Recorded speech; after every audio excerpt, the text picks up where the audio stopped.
Okay, do you guys want to see the coolest thing of all time? Watch this. This program by Smith Plays is able to simulate millions of trainer battles to determine who's the strongest. But wait, if it can do trainer battles, surely it could. Yeah, so okay, you know I'm running this simulation thing, right? Yeah. Who do you think wins? Out of every single Pokemon? Like imagine like all of them, and then it's like, okay, Bulbasaur versus Ivysaur, and then Bulbasaur versus Venusaur, and then Bulbasaur versus Charmander. Oh, dude, I don't know. I can tell you who's gonna have the worst time, or should. Okay. Williden. That thing needs to be put in a grave, deep in the earth. You kind of got to think like, okay, what Pokemon could beat the most other Pokemon? I think Rayquaza is a good bet though. That's what I was Mega thinking. Ray. I'll go with Mega Ray. Ultra Necrozma's in there. Mega Mewtwo X and Y's in there. Mega Rayquaza's in there. Eternamax Eternatus?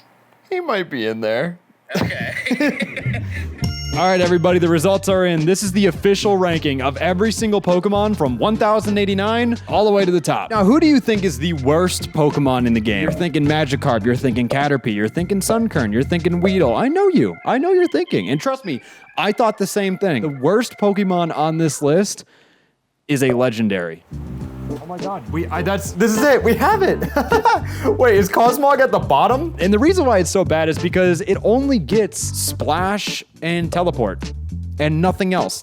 Cosmog is here for the same reason. I mean, he gets Cosmic Power and he's way bulkier, which gave him a little bit of an advantage, but really the only way these Pokemon were winning is if the opponent knocked themselves out. Every single Pokemon was given their most popular competitive set on Smogon, but the difference is I went in and tweaked some of them, so they actually worked with a 1v1. Anyways, back to you, Frank. Thanks, Frank. On top of the movesets being competitively viable, we also decided to get rid of Dynamax and Z-moves and terrestrialization, because if those mechanics were included in this, then every Pokemon would just click a Z-move the entire time, and that's just not fun. So Megas are included because those are fun and cool and rad. The rest are not. So back. Thanks, Frank. Magikarp was able to win 92 battles out of 3,000, which is still pretty bad, but because of Bounce, he was actually able to do some damage against bug types, like Kakuna, Caterpie, Weedle, Wimpod, Pheromosa, Mega Heracross, bug types.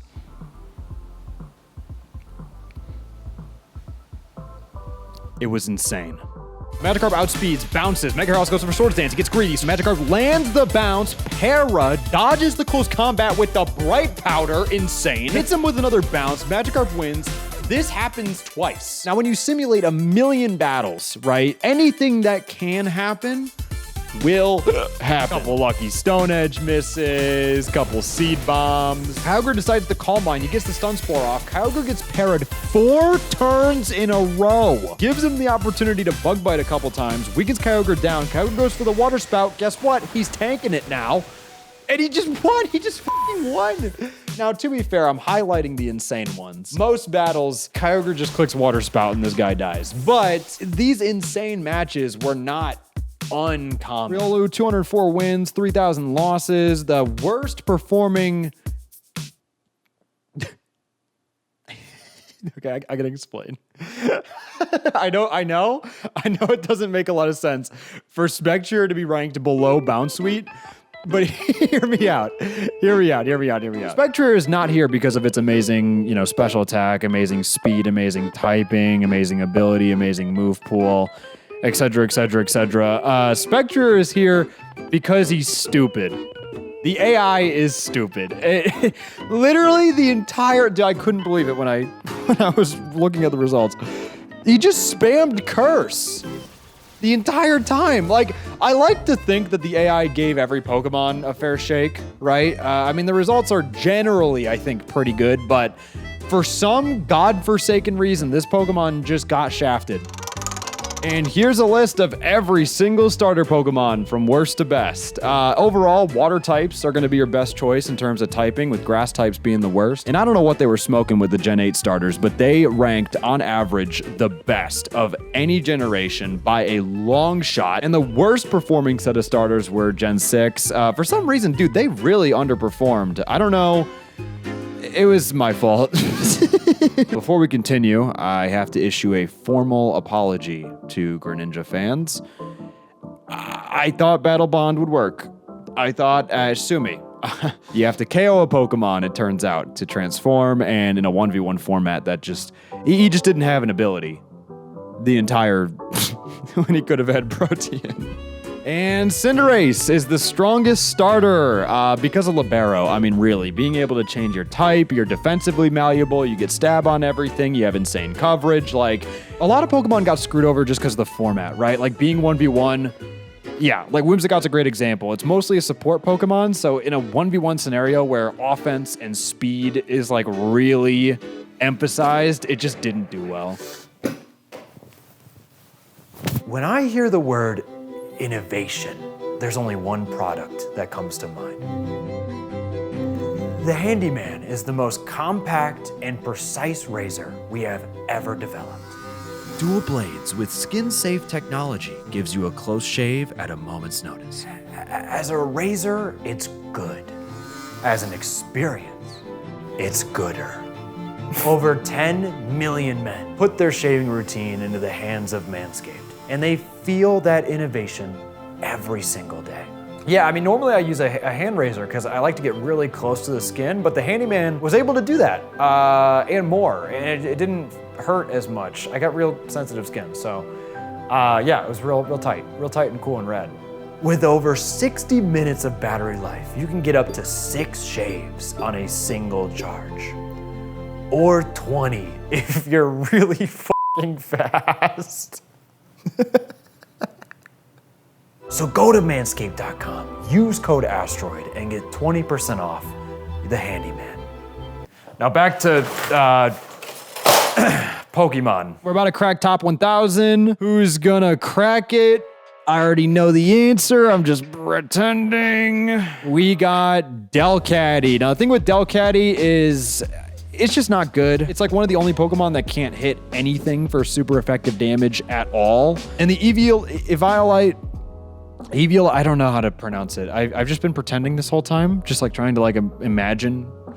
A lot of the pre-evolutions have like obviously a Violite, so like that kind of changes things. If what? Eviolite?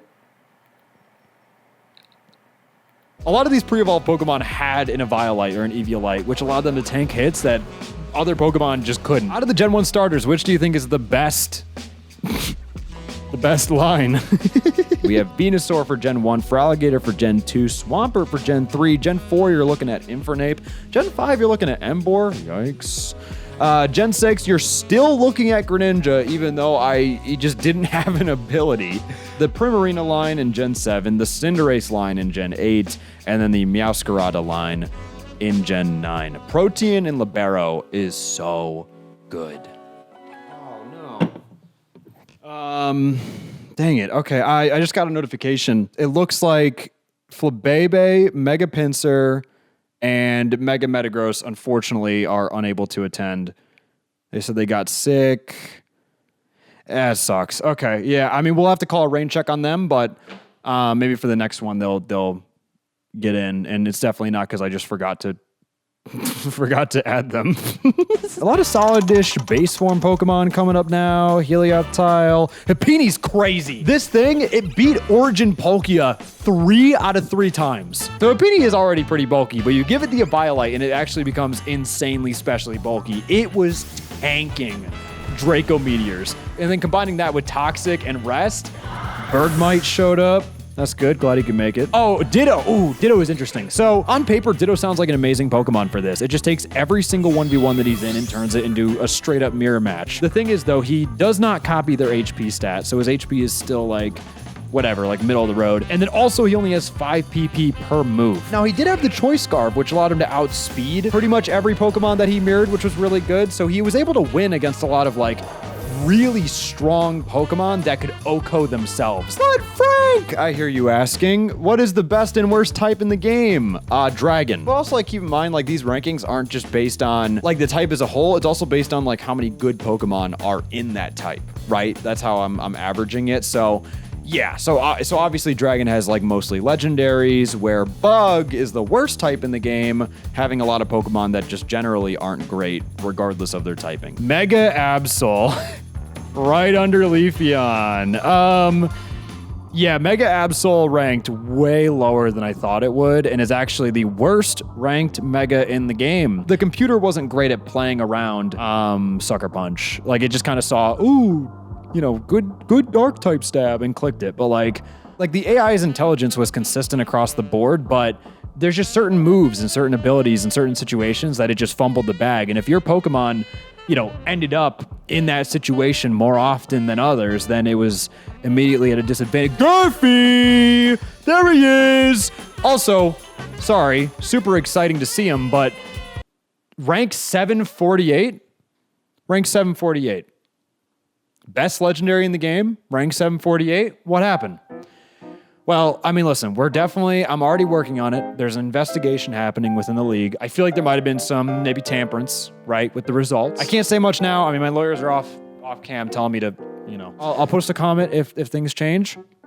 But yeah, if right now we're gonna have the professionals handle it. We're gonna do that investigation, and we're gonna figure out what the is going on here. So Pikachu 718 kind of fell off, even with the light ball. Yikes. Because of things like Intimidate and Burn, I think physical attackers across the board are just generally weaker. I don't know if that's like a crazy thing to say. I didn't do the math to like get the data for that, but that's what my gut is telling me. Like, a lot of the top Pokemon are special attackers.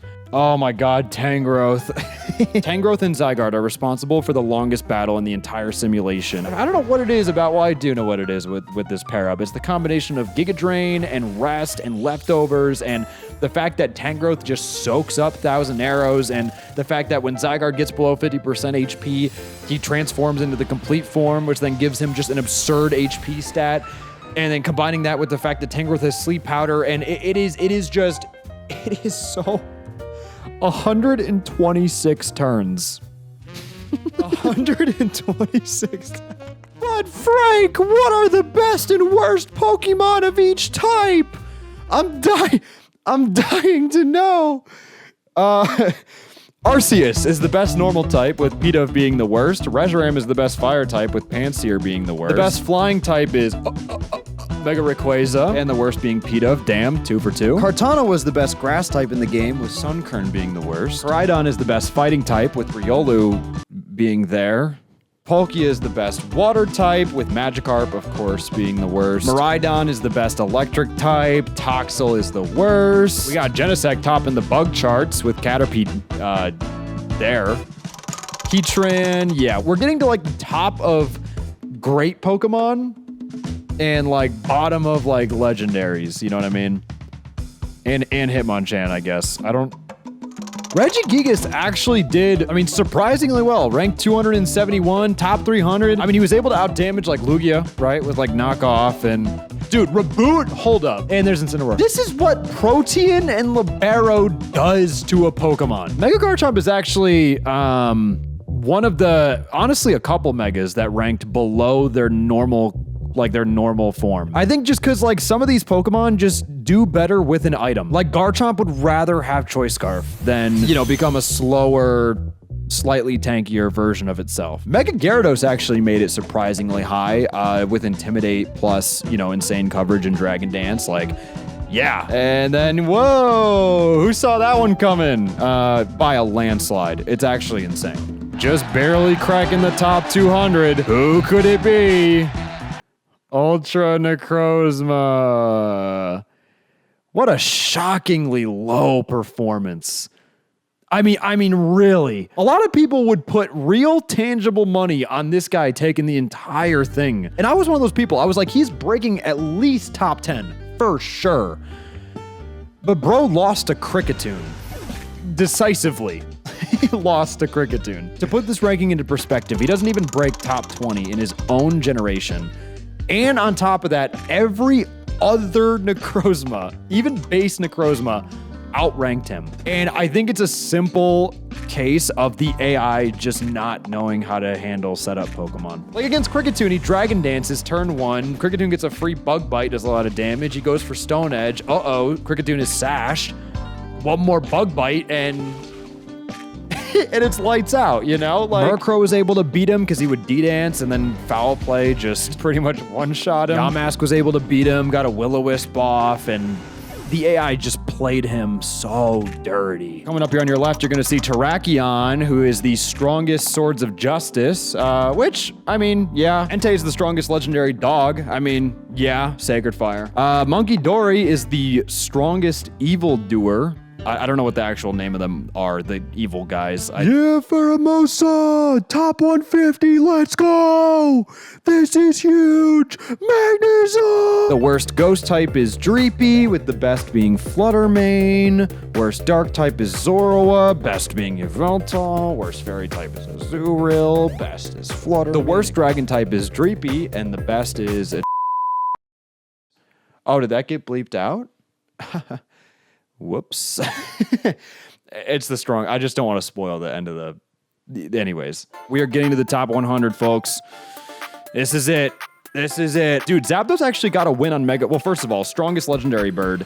Second of all, got a win on Mega Rayquaza, which is insane. Dodged a V-Create, landed a Hurricane, got a Confusion, hit itself, landed another Hurt. It's insane. Mega Diancie is the first Pokemon to break the top 100. I mean, yeah, fast, great typing, Diamond Storm, like the best unevolved Pokemon and the only unevolved Pokemon to break the top 100 is Porygon 2. I mean, amazing typing. He's fat as hell. He's got a lot of really good habits that brought him here, so. And then right above him is Mewtwo. Woo! Yeah, Mewtwo fell off hard. Honestly, I'm not like surprised, but power creep is real, folks. The strongest generation by a mile is Gen 9. With every single gen, Pokemon just get stronger and stronger. Here's all the fossils if anybody cares. Shieldon is by far the weakest, with Dracovish being the strongest. I mean, he's just insane with Vicious Rend and Strong Jaw, and yeah. As we move our way into the top 30, things are getting crazy. If you're not a box art legendary, you might as well retire. We got Rayquaza rank 35, Primal Groudon rank 34, and then right above it, we got Regidrago with Dragon Maw, Dragon Energy, which is pretty much KOing anything that's not a fairy type. Landorus with the Intimidate, yeah, best Genie. We got the best Ruin Dude. We got Meloetta. How did Meloetta get here? Okay, say you're into GameStop. It's 2007. You got to pick between Palkia and Dialga. Which are you going with? Who's the stronger one? It's Palkia. It's Palkia. So pick Pearl. If you want more advice, you go Lugia over Ho-Oh, Kyogre over Groudon. You go Reshiram instead of Zekrom, Xerneas over Yveltal, Lunala over Solgaleo, Zacian. What's the other guy? Breaking into the top 20, we have regular Diancie, who outranked Mega Diancie by 70 ranks. I mean, it makes sense, right? It's super bulky. Choice Specs hits harder than regular Diancie. I mean, it's slower, but it's a lot bulkier. Oh my god, I accidentally gave it Levitate. Looks like the mythical Pokemon are here just in time, too. I was getting antsy. Meltan is by far the worst mythical Pokemon, but that's not the crazy part. The crazy part is when it evolves into Melmetal, it becomes the second best. And then, of course, Arceus is number 1. So yeah, if you were wondering how good Diancie would be with a ground immunity, congratulations, it's your lucky day. As we approach the top 15, I'm sure you're seeing a lot of similarities with the Pokemon. It's Pokemon that just hit hard, do damage, have coverage. And if you haven't placed your bet yet on who you think is number 1, place it. Just leave a comment. You're probably right. I mean, we've narrowed them down a lot, so you could probably get it. Slacking ended up cracking the top 15, which is kind of crazy. I thought Truant would hold it back way more than it did. It turns out Choice Band Stab, 150 base power, Giga Impact, most battles, it didn't even get to turn 2. So from Cosmog to Lunala, he had the highest jump in ranks by evolution. He literally went up how many ranks? 1,085 ranks just from evolving, and just barely scraping the top 10. We have Arceus. Incredible stats, incredible typing, incredible coverage. What do you want me to say? Insane special attack, insane speed, insane typing, only weak to Dragon and Fairy, insane move pool, Hydro Pump, Draco Meteor with that special attack stat. Hello? And Geomancy, Power Herb, Geomancy, +2 special attack, special defense, and speed for basically free. You know, it turns out when you can hit almost everything for super effective damage at a 135 special attack stat, you just win. That's news to me. I had no idea. And we got regular Palkia showing up in the top 10 twice for mostly the same reason. I think the only reason why this Palkia ranked higher was just because it had access to Choice Scarf. If you don't outspeed or you're not lucky enough for Blue Flare to miss, you just lose. You just lose. Did somebody say lose? Sorry, these transitions aren't that great. But the 4th best Pokemon in the game is Mega Rayquaza. Who would have thought? I mean, bro's busted. He can hold an item while he Mega Evolves for free, and the only requirement is a base 120 power stab Dragon Ascent move. Sure, yeah, Oko's 90% of the game. It's just unfair. It's just actually an unfair. I mean, he created his own tier of Pokemon. Like, it's actually 3 generations later, he's still doing this shit. Anyways, Koraidon is number 3. Dude, just hear this out. Choice Scarf, Sun Boosted, Oricum Pulse, Attack Boosted, Flare Blitz, 120 base power. What the fuck am I reading? So his ability sets up the Sun, gives Flare Blitz a Sun Boost, gives an attack boost. Not even a +2 Xerneas could outspeed it, and Flare Blitz just kills. Miraidon is an absolute freak of nature Pokemon. It doesn't even make sense. Like, from a game design perspective, why they let this thing exist, it baffles me. 100 base power, Life Orb boosted, Electric Terrain boosted, Hadron Engine boosted. If it's super effective, it's boosted. 135 special attack, Stab, Electro Drift, turn 1. Turn 1. What are we even doing? Who thought this Pokemon was fair? It doesn't, it genuinely makes me mad. Like what the fuck? Why does it need so many buffs? Why does it need that? It doesn't need that. And he's not even the strongest. Magikarp beat Caterpie. Dude, this is so interesting. Okay, hang on. Who's the strongest? I'm scared to look. Oh, okay. So wait, now I just need to sort data. The objectively strongest Pokemon is, holy shit.